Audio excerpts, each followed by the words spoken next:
Good afternoon and welcome. My name is Scott Brophy, class of 1978 from Hobart, and professor of philosophy and the presiding officer of the faculty. It's my pleasure to act as faculty marshal for today's inauguration. To open the ceremony, please welcome all of us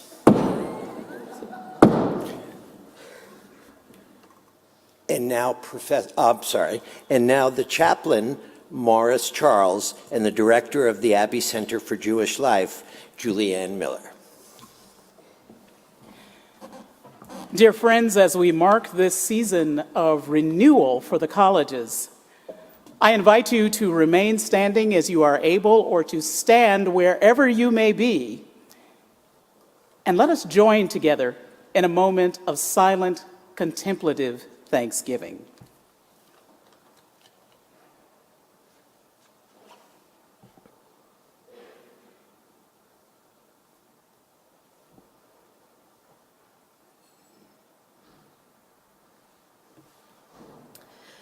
With gratitude, we stand together this day, two schools, yet one community, thankful for the forethought of founders and elders, grateful for the dreams and aspirations of the young.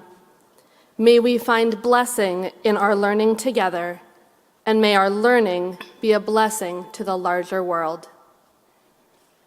With hope, we stand together this day, rooted in ancient texts and traditions, striving to create, to discover, to build.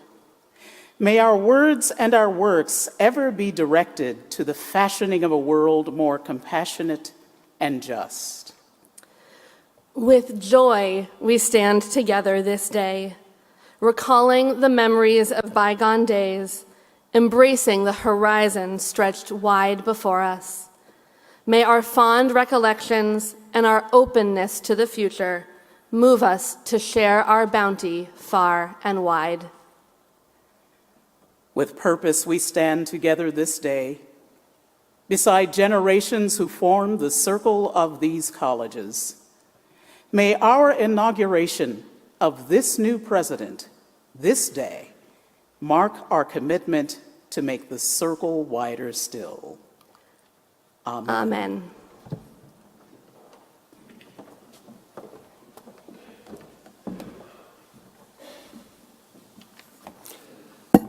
Good afternoon. My name is Tom Bizzuto, and it is my honor as chair of the Board of Trustees to welcome you all. Welcome, distinguished guests and delegates, faculty, staff, and students, alumni, alumni, and parents, and valued community partners. On behalf of the board, I would like to welcome you and thank you for joining us at this pivotal moment in the history of the colleges.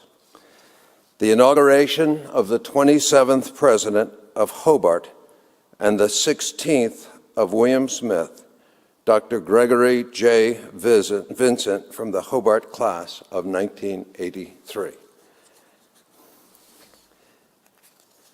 Today, as we celebrate Dr. Vincent's inauguration, I'd like to thank the many members of the college's community who dedicated their time and energy to the presidential search process.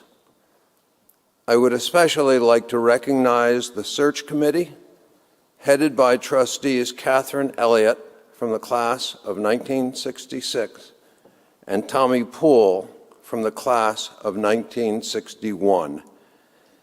Their leadership and commitment brought us to this exciting moment today. One of the reasons I asked Tommy to join with Catherine in leading the search is because he did such a spectacular job the last time he chaired a presidential search committee. That search resulted in the 18-year presidency of Mark Guerin. We are so lucky to have President Emeritus Guerin, with us today to share in this special moment. Mark's legacy of innovation and community building have set a tremendous foundation for Greg's presidency. Thank you, Mark, for all that you have done and continue to do for Hobart and William Smith.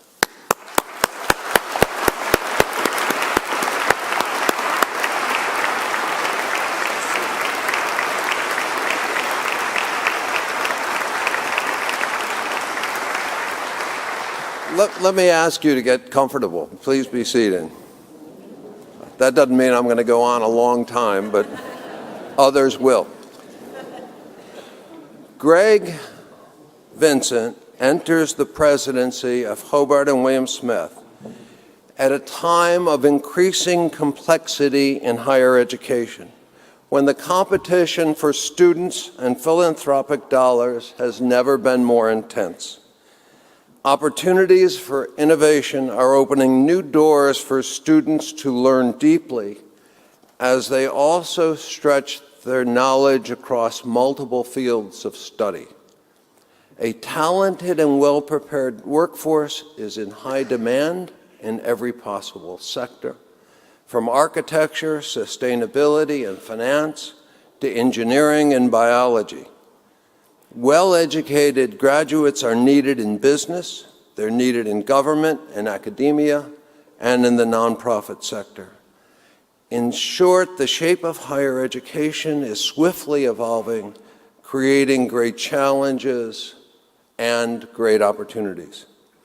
It is my belief, and the unanimous belief of the Board of Trustees, that there is no one better to help us navigate this future than Greg Vincent. Greg represents the very best of Hobart and William Smith colleges. He has dedicated his life to ensuring access to education, to providing opportunities for faculty and students to succeed. He is principled and pioneering, forthright and creative. In the short time he has been here, Greg has set forth aggressive plans for, among other things, student access and student success, community engagement, and our financial strength. Greg has a bold vision that will take these, our beloved colleges, to new heights. His plans will require change. And I am, along with my colleagues on the Board of Trustees, 100% behind him. The extraordinary energy that Greg brings to this work is substantial, and we are incredibly fortunate that he is taking the helm at this time.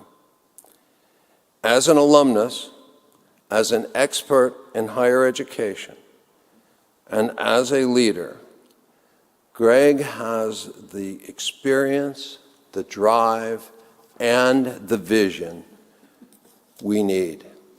So to Greg, I say this: you begin your presidency with our full confidence and with the support of your fellow 20,000 alumni and alumni who stand behind you, ready to assist. Thank you very much.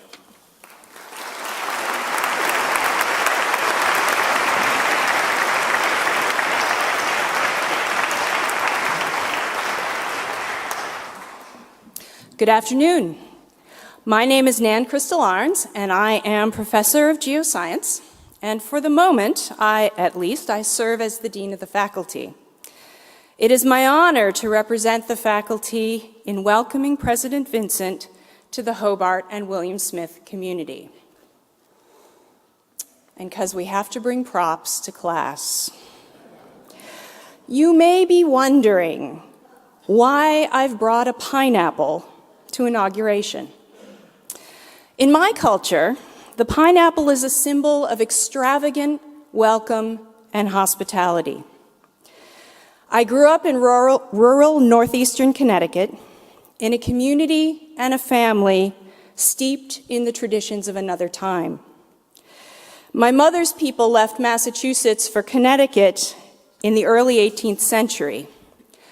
And by the way, we are really, really sorry about that whole witch thing at Salem. We didn't mean it. In that time and place, pineapples were grown commercially only in the Caribbean. And they came to New England as perishable afterthoughts aboard ships that were loaded with nutmeg, sugar, and rum. Because they were rare and because they were perishable, they were valuable. Any hostess who could put one on her table, or heaven forbid, serve one, was communicating the most lavish hospitality. This delicious symbol and the hospitality it represented was so powerful that we carved it into our furniture and painted it on our walls and sewed it into our linens and even etched it on our gravestones. And lest you think this is all very quaint and historical, even into the late 20th century, my mother reserved pineapple only for the most special of occasions.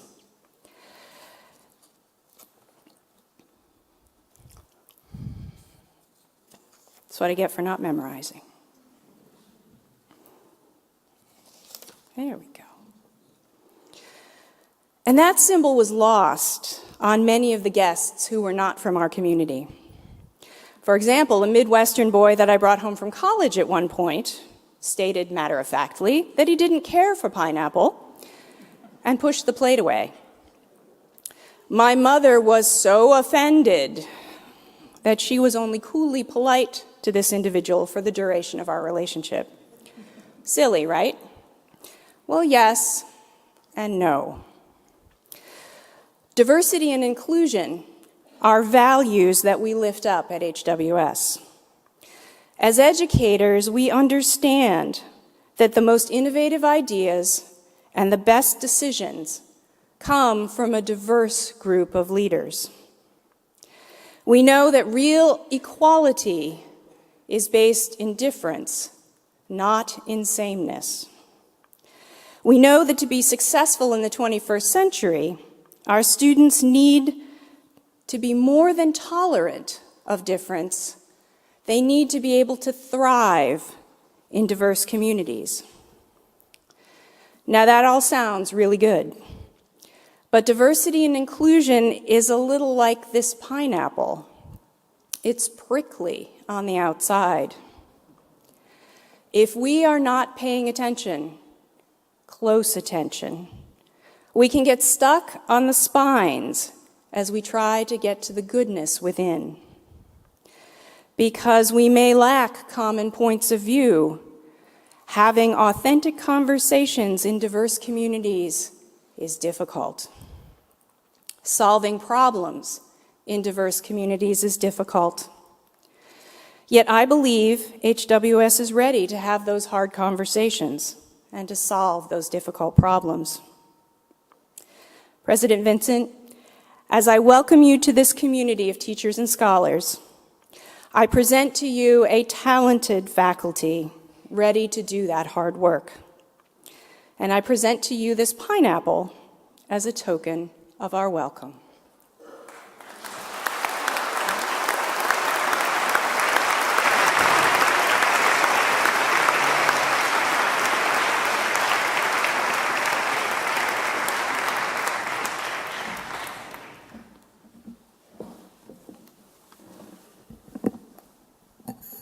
I'm a little bit taller than she is. So first off, I'm going to introduce myself. I'm Tyler Fuller from the Hobart class of 2018. And today, I'm going to read an excerpt from The Purpose of Education, which is a speech delivered at Morehouse College in 1948 by the Reverend Dr. Martin Luther King, Jr. It seems to me that education has a twofold function.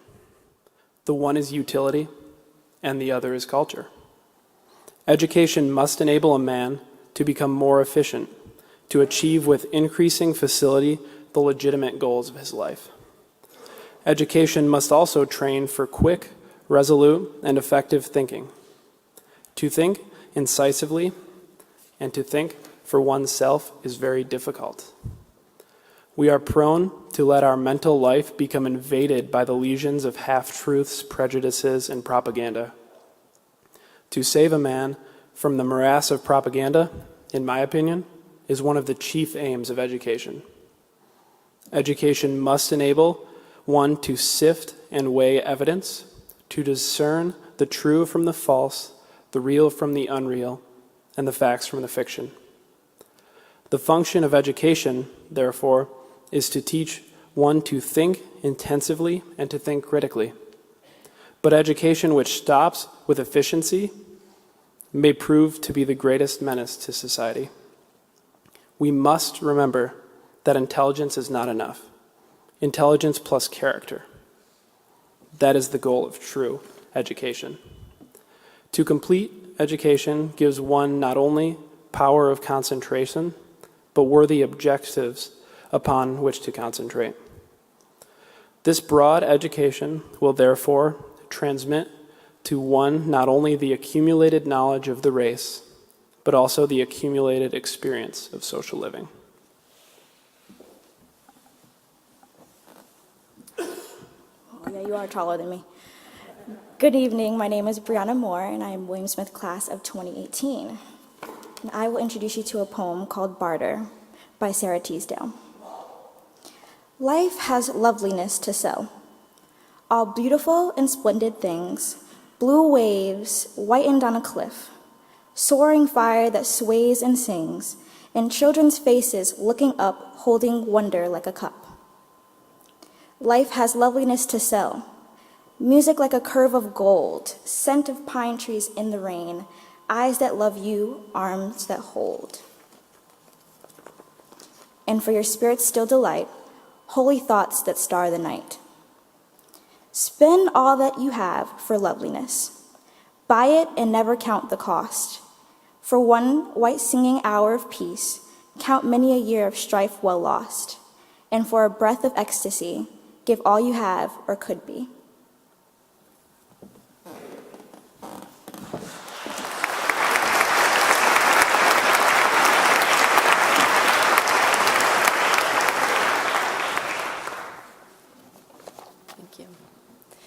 It is a privilege to be here to share in this day of celebration.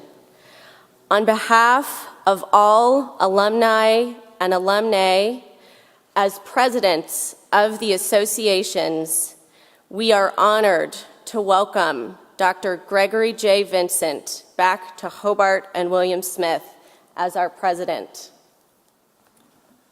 President Vincent, there are 20,000 alumni and alumnae who live in every state of the nation and in nearly every country on the planet. We own businesses and run nonprofit organizations. Among us are teachers and politicians, scientists and entrepreneurs, artists and economists. And although we may live in different places and have different careers, every one of our life stories, all 20,000 of them, can be traced back to Hobart and William Smith. On the occasion of your inauguration, President Vincent, we pledge to do everything in our power to ensure that you have the resources, the support, and the momentum you need to succeed. We ask in return that you push the colleges and all of us to dream more and achieve more, and that you honor our history and heritage as you also forge a path into the future. President Vincent, you have distinguished yourself as an accomplished intellectual, professor, and administrator, and are leading a life of consequence.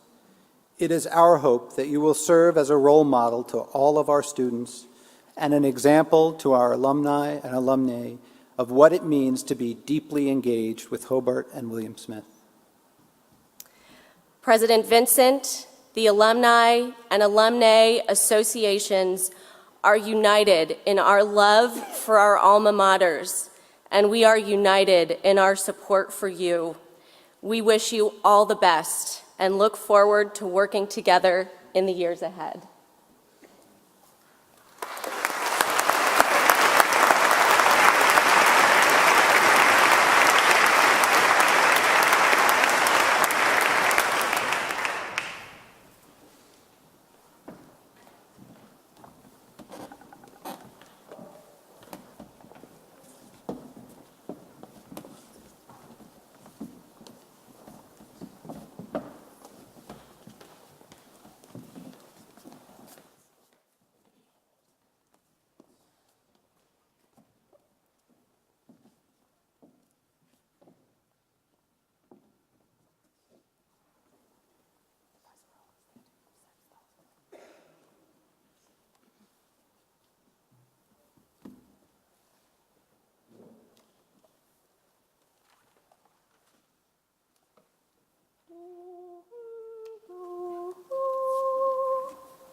souls to heights above.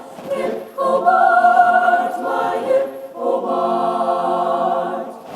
Praise the orange and purple high. Let us shame them never. Shout the triumph to the sky. Hip Hobart forever. When the lake in silver morning brightly gleams, all blue and clear, when the sunshine floods the hillside, shedding glory far and near, glad are we that we are with thee, alma mater ever dear. Oh, William Smith, to thee we sing in heartfelt loyalty. For all the days that we shall live, we pledge our love to thee.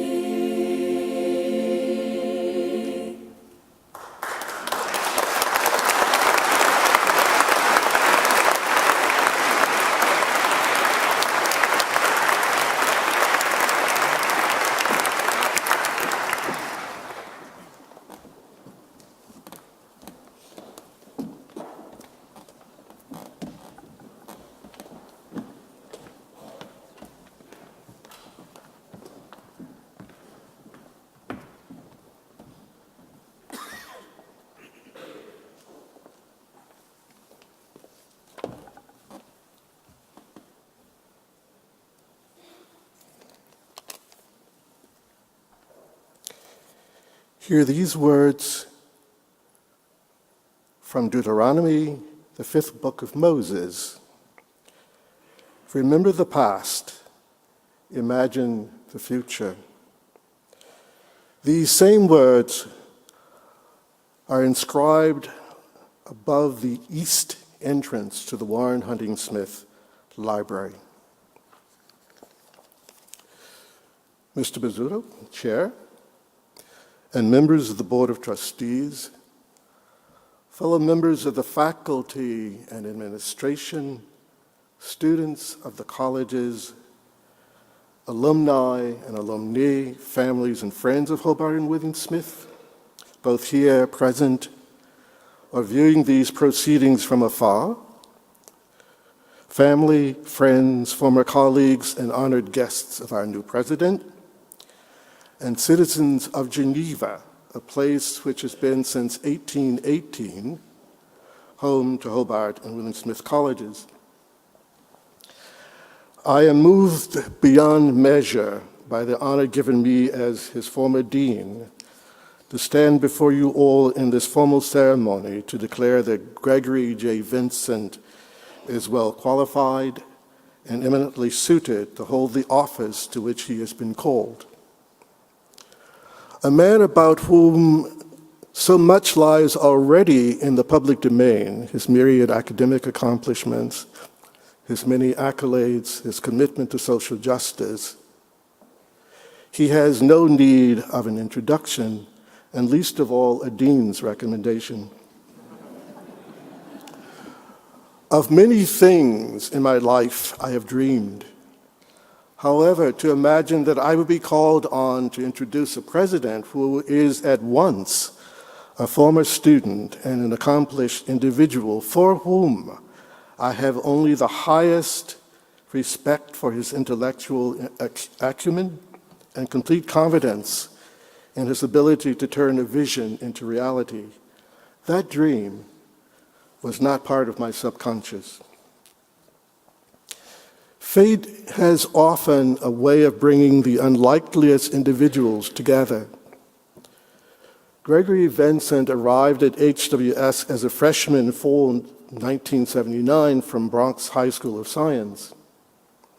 I arrived also in fall 1979 from Dartmouth College in New Hampshire as Dean of Freshmen to Hobart students and Assistant Professor of German at Hobart and Within Smith. His work as an RA, a resident advisor, caused us to have regular contact over his 4 undergraduate years and allowed me, if I may use a rather old-fashioned phrase, to take the measure of the man whose diploma I would sign 1983. I realized early on, and have not once been disappointed since, we at HWS had in our student body a young man of impeccable integrity, because first and foremost, he knew himself. He acted on values which required him to live and work not solely for himself, but also on behalf of others, hoping as a young student to secure for them the same opportunities he would have for himself. A young man who showed respect even while enjoying the life of a student. He valued the opinion of his peers and raised the orange and purple high, never to shame them ever, to paraphrase the lines, or quote actually, the lines of his alma mater. A young man of humility and tenacity, he could acknowledge his mistakes, then push ahead to the next goal. A young man of much curiosity, not hesitant to proceed beyond his immediate comfort zone. As the second middle year glided, it was known then as the junior year was then called, glided into the baccalaureate year and the baccalaureate essay, our discussions turned to professions and careers. To my own amazement, I found myself sharing with him thoughts rejected by me at 16, which a certain man, namely my father, has suggested I consider. Greg claims to quote me still verbatim. I deny not that I may have said those words. However, for this grand occasion, my advice went something like this. Greg, find something that you love to do and you will never work another day in your life. Do not be afraid to fail, because if you have not failed or faltered once, you have not tried. And when you try, do your best. Whatever you do and wherever you go, let your work have meaning for yourself and for others. And above all, Greg, do not be satisfied only with having an influence, but work to have an impact. Our conversations did not end with his graduation, but have continued over these several decades which have provided me with sufficient evidence that my early assessment of Gregory Vincent was right on the mark.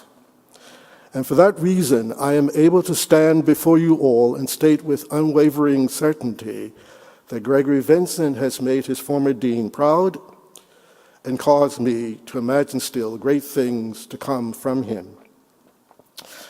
Now, Greg, that's you. There remains one final honor which you might afford your former dean, and if you would stand, I want to do something I could not do when you called me that very early morning in April.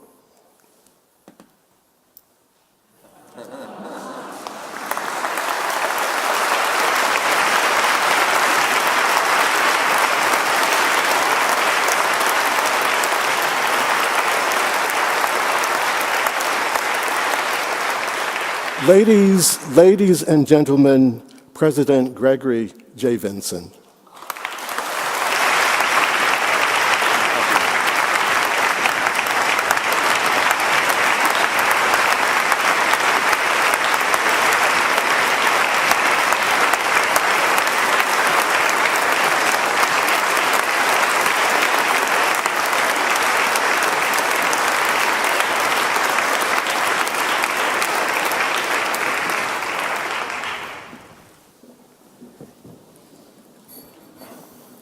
It is now my extraordinary honor as chair of the Board of Trustees to officially install Dr. Gregory J. Vincent as the 27th president of Hobart College and the 16th of William Smith College. Gregory Vincent, in a cohort of incredibly qualified candidates, your appreciation of the liberal arts, your expertise in higher education, and your entrepreneurial leadership style all stood out. As an alumnus, you have a deep knowledge of our history and a passion to see the colleges achieve new levels of excellence. A national expert on civil rights, social justice, and campus culture.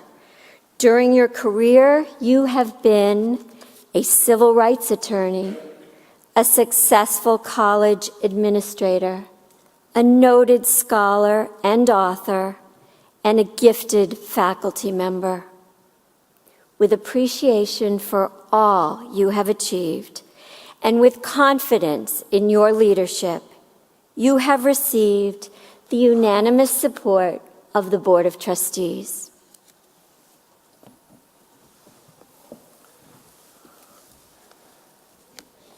Dr. Gregory J. Vincent, by accepting this charter of the colleges, we charge you with the responsibility of leading the colleges to the further attainment of the goals envisioned by the authors of this document.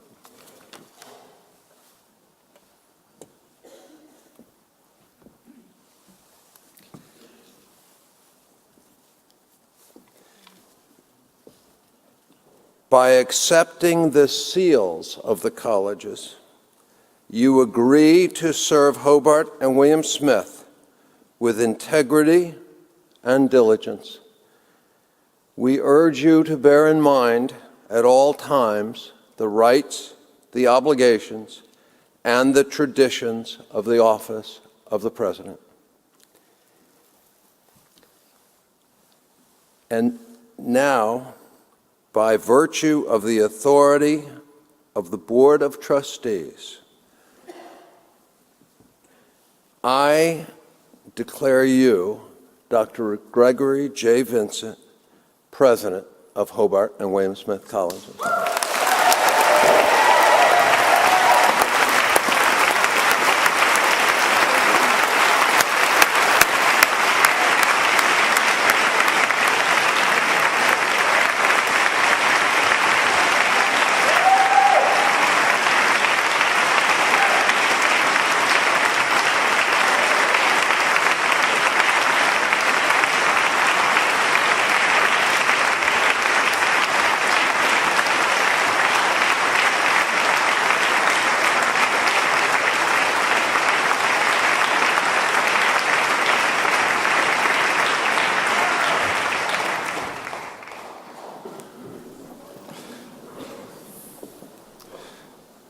Good afternoon.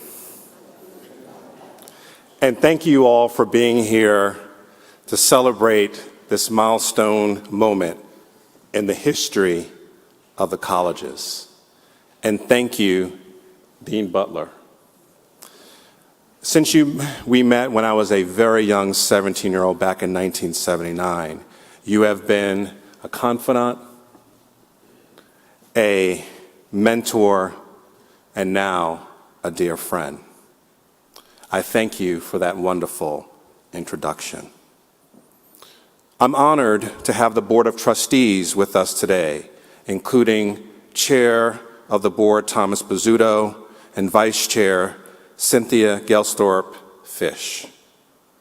The Board of Trustees is tasked with providing oversight of the colleges, and for nearly 200 years, they have done so faithfully and with the strong belief in the power of a Hobart and William Smith education.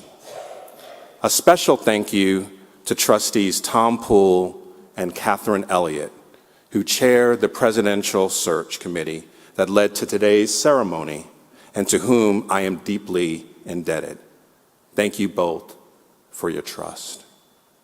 We are joined by President Emeritus Mark D. Guerin, who for 18 years led Hobart and William Smith through a period of unprecedented growth and whose vision has positively shaped today's Hobart and William Smith. Behind me are the faculty. These are individuals who dedicate their professional careers and personal lives to their students. They are artists, scientists, educators, poets, and researchers. Through innovation in the curriculum and the classroom, through the mentorship of students, the faculty guide the heart and soul of the colleges. With us are staff, administrators, and coaches whose love for Hobart and William Smith is matched only by their work ethic. We are joined by the alumni and alumnae of the colleges, represented by Jane Erickson and Frank Eloise. The colleges boast an incredible group of graduates who are leaders in every imaginable field, some of whom are with us today. I am grateful to the parents in the audience who send their children to be educated on the shores of Seneca Lake and who are among the college's most ardent supporters. Every student group on campus, from the debate team to Sankofa, has sent a representative to today's inauguration. In my first months at the colleges, I have found our students to be creative, ambitious, and engaged.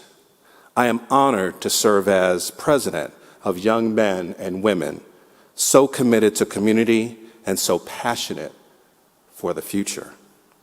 We have with us delegates from other colleges and universities that, like Hobart and William Smith, understand the power of higher education to make difference in the lives of individuals and the world.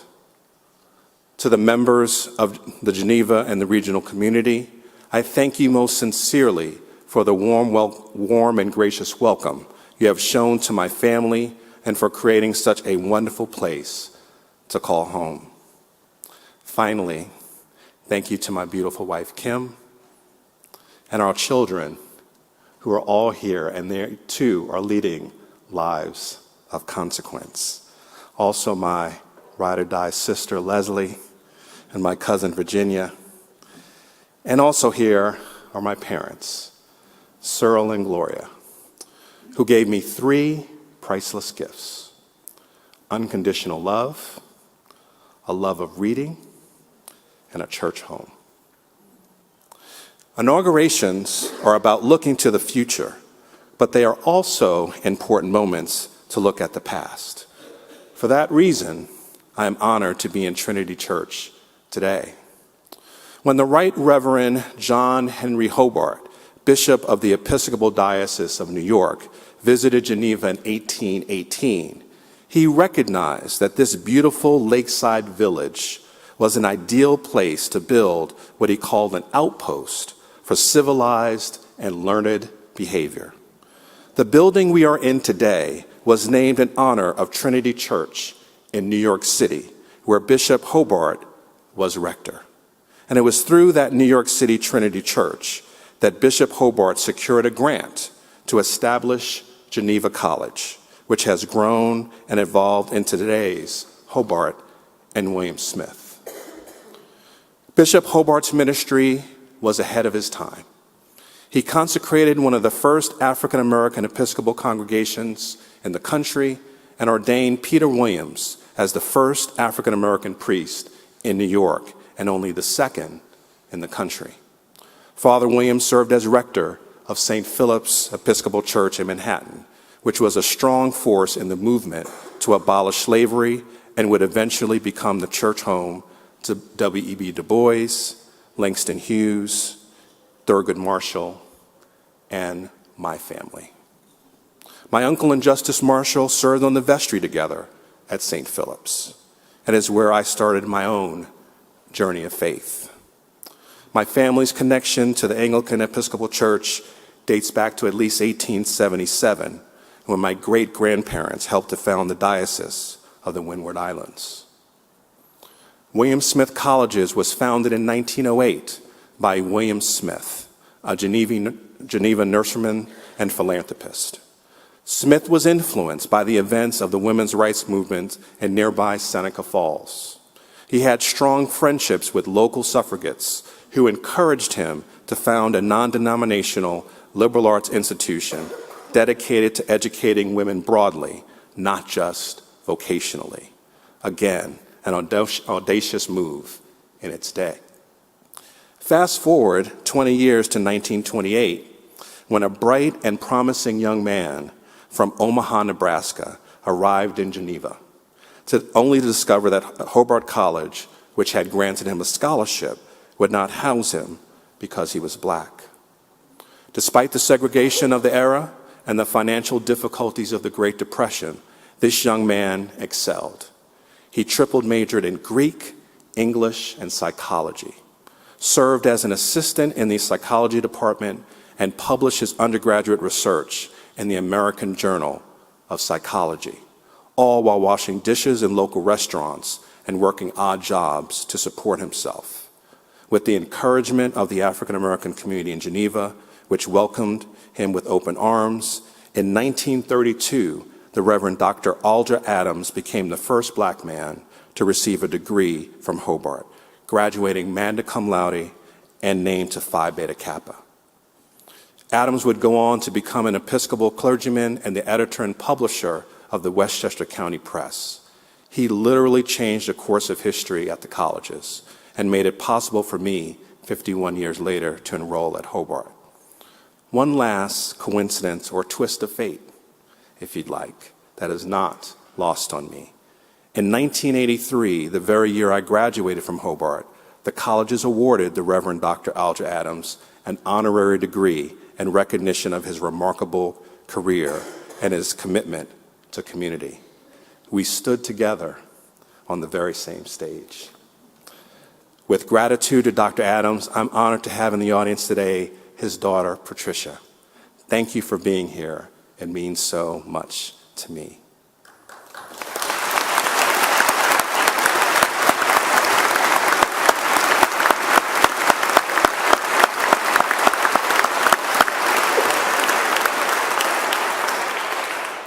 Dr. Adams' powerful story is one of the many that distinguish the colleges, like Dr. Elizabeth Blackwell, the first woman to receive a Doctor of Medicine degree, which she earned at the top of her class from Geneva Medical College, the precursor to Hobart and William Smith. Or John Grossinger, who came to Hobart to be a geologist, had a great idea that connected his study of millennia-old rocks to the search for water, and came up with the Mars rover Curiosity project, which he now runs, and that is expanding our understanding of the universe. Or Dr. Julia James, who arrived at William Smith from Brooklyn to be a poet and a dancer, and who attended a chemistry lecture, changed her major, and went on to become the first William Smith student to earn a Rhodes Scholarship. It's an honor to have Dr. James with us today.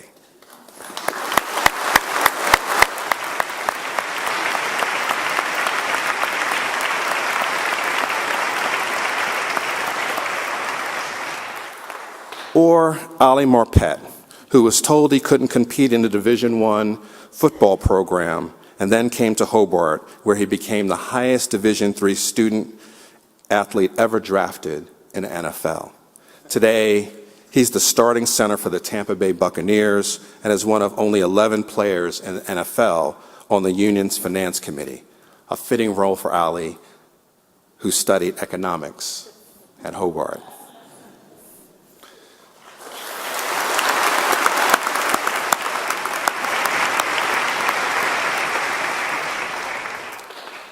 And then there's me. I grew up in New York City, grandson to West Indian immigrants, and son to an amazing mother and father. As a first-generation American and college student athlete, my father served in one of the last segregated units in the Army during the Korean War, and then used the GI Bill to earn a degree with honors at the City College of New York. After graduating, he enjoyed a 35-year career as a professional electrical engineer with General Electric and the New York City Transit Authority. My mother went on to earn her master's degree while also taking care of her elderly parents, raising 3 children and serving on our community school board for 13 years. When she first was elected in 1970, 5 years after the 1965 Voting Rights Act, she was one of only 1,400 African American elected officials in the country.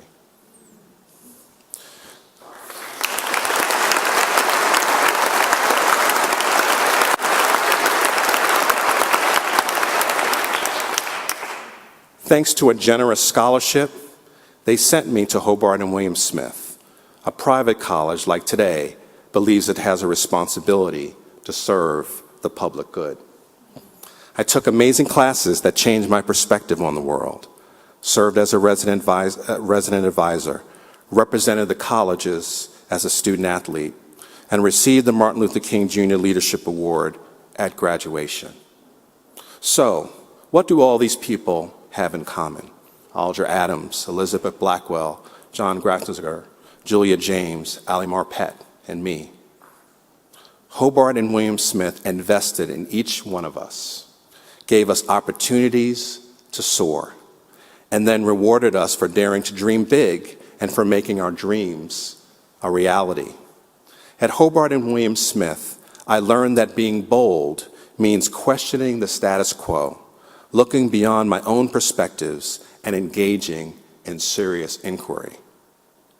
Hobart and William Smith have a history of taking chances and being bold. Led by our faculty, Hobart and William Smith were among the first in the nation to offer programs in women's studies, African American studies, and LGBTQ studies. We believe in community-engaged scholarship long before it was a buzzword, because we have always understood that learning can happen inside and outside the classroom. And today, for the 6th consecutive year, Hobart and William Smith are on the President's Higher Education Community Service Honor Roll, the highest federal recognition an institution can receive for community engagement. We are ahead of the game with our commitment to global education and study abroad. And today, we boast the #1 study abroad program in the country. We know that the best kind of education to prepare students for careers in finance and entrepreneurship is one that pushes students to think about the world from multiple perspectives. And today, our students compete for internships and jobs at top firms on Wall Street and Silicon Valley. We know that the pursuit of varsity athletics creates character and the ability to work on a team to seek solutions for the greater good. And today, the Statesmen and the Herons have won 23 national championships, and our student athletes are consistently recognized for their commitment to academics and community. We understand that we have a responsibility to our environment, so we created the Finger Lakes Institute as a source of research and education on this unique area we call home. Today, the Finger Lakes Institute is a leader in the field. We have a strong history of being gutsy, of graduating men and women who go on to do bold and big things, of taking action that is ahead of the times, of punching above our weight class to succeed in the face of formidable odds. Our gifts here at the colleges is to take students where they are and make them even better. Like 60 Minutes correspondent Bill Whitaker, the CEO and chair of Fidelity Investments Abigail Johnson, the presiding bishop of the Episcopal Church Michael Curry, the editor of the New Yorker Dorothy Wickenden, and the 2016 and 2017 Primetime Emmy winner Warren Littlefield. It is this bold environment that shaped me, that enabled me to go to law school and to successfully argue major civil rights cases before the Ohio Supreme Court. It is this bold environment that gave me the courage to go to graduate school and earn a doctorate, become a professor and leader in higher education, and now a college president. And it all started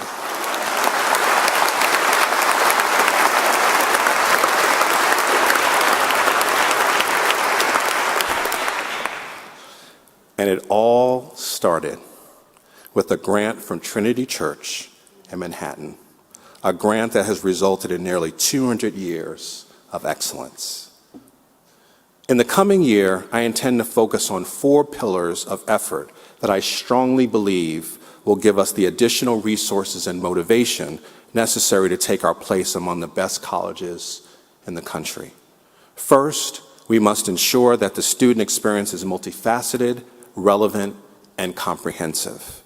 Second, we must deepen engagement within and among key constituent groups, ensuring that all members of the broad Hobart and William Smith community and beyond understand, experience, and can leverage the return on investment of a Hobart and William Smith education. Third, we must be market smart and mission driven, allowing us to dominate the liberal arts market. And fourth, we must claim inclusive excellence and diversity as a key strategic priority. This bold place, Hobart and William Smith, is a physical reminder to each one of us to move into a future with wonder and intent. This bold place, Hobart and William Smith, represents the values we hold dear. This bold place, Hobart and William Smith, inspires us to lead lives of consequence. To all of you, I pledge my loyalty to our mission. I do so in recognition of all that has come before me and with high expectations for the future. It is an honor to serve as president and to be back home. Thank you.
Oh, beautiful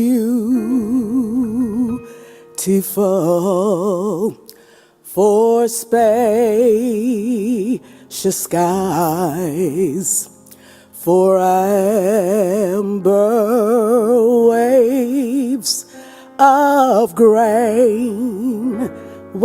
grain, for purple mountains' majesty,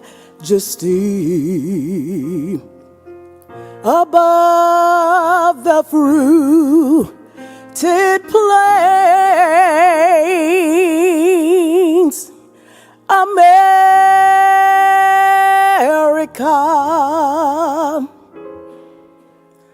America, God shed His grace on thee and crowned thy good with brotherhood from sea to shining sea. Oh, beautiful for heroes proved in liberating strife, who more than self their country loved, and mercy more than life.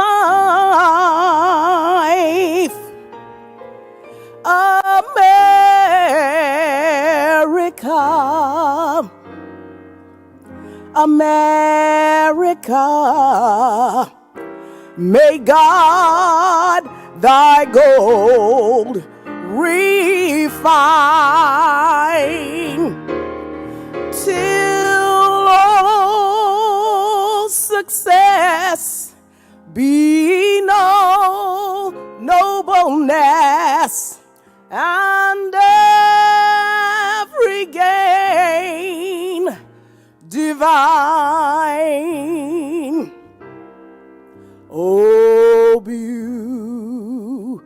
beautiful for patriot dream that sees beyond the years.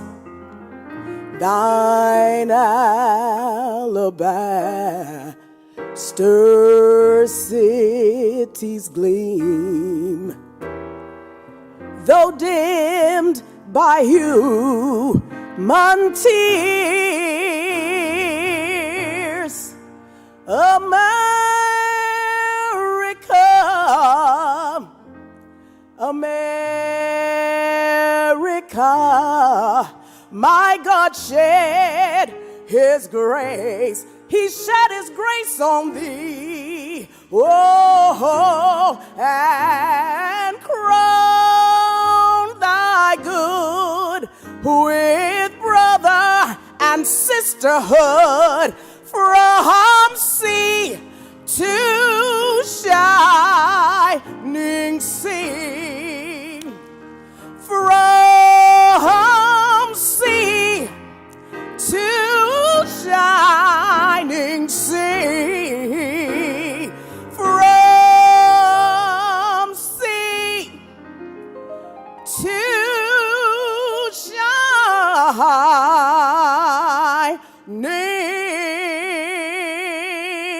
sea.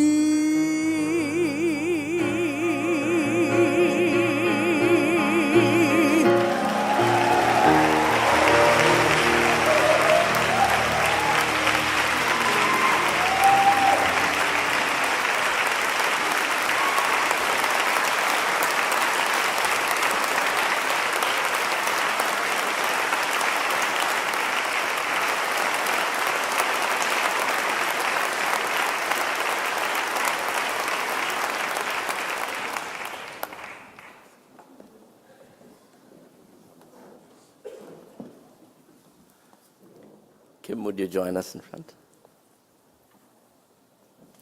There we go. It's perfect. Thank you. Greg and Kim, may God bless you with discomfort at easy answers, half-truths, and superficial relationships, so that you will live deep within your heart.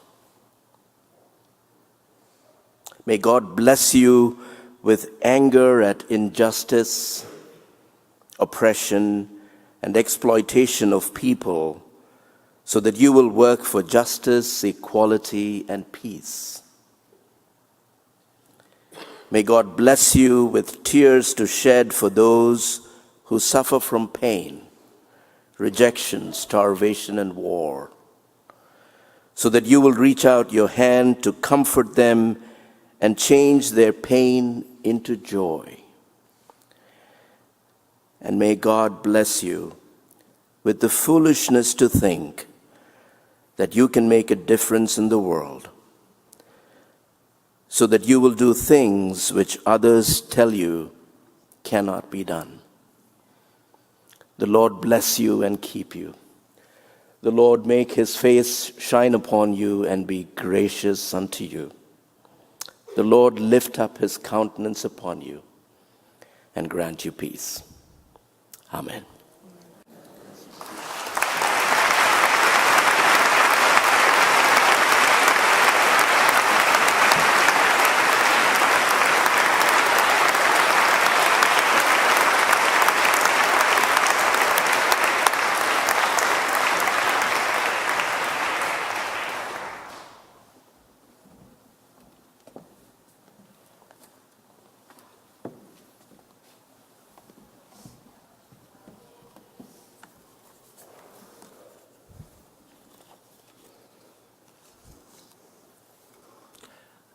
Members of the audience will please rise and remain standing in their places until the procession from the platform has left.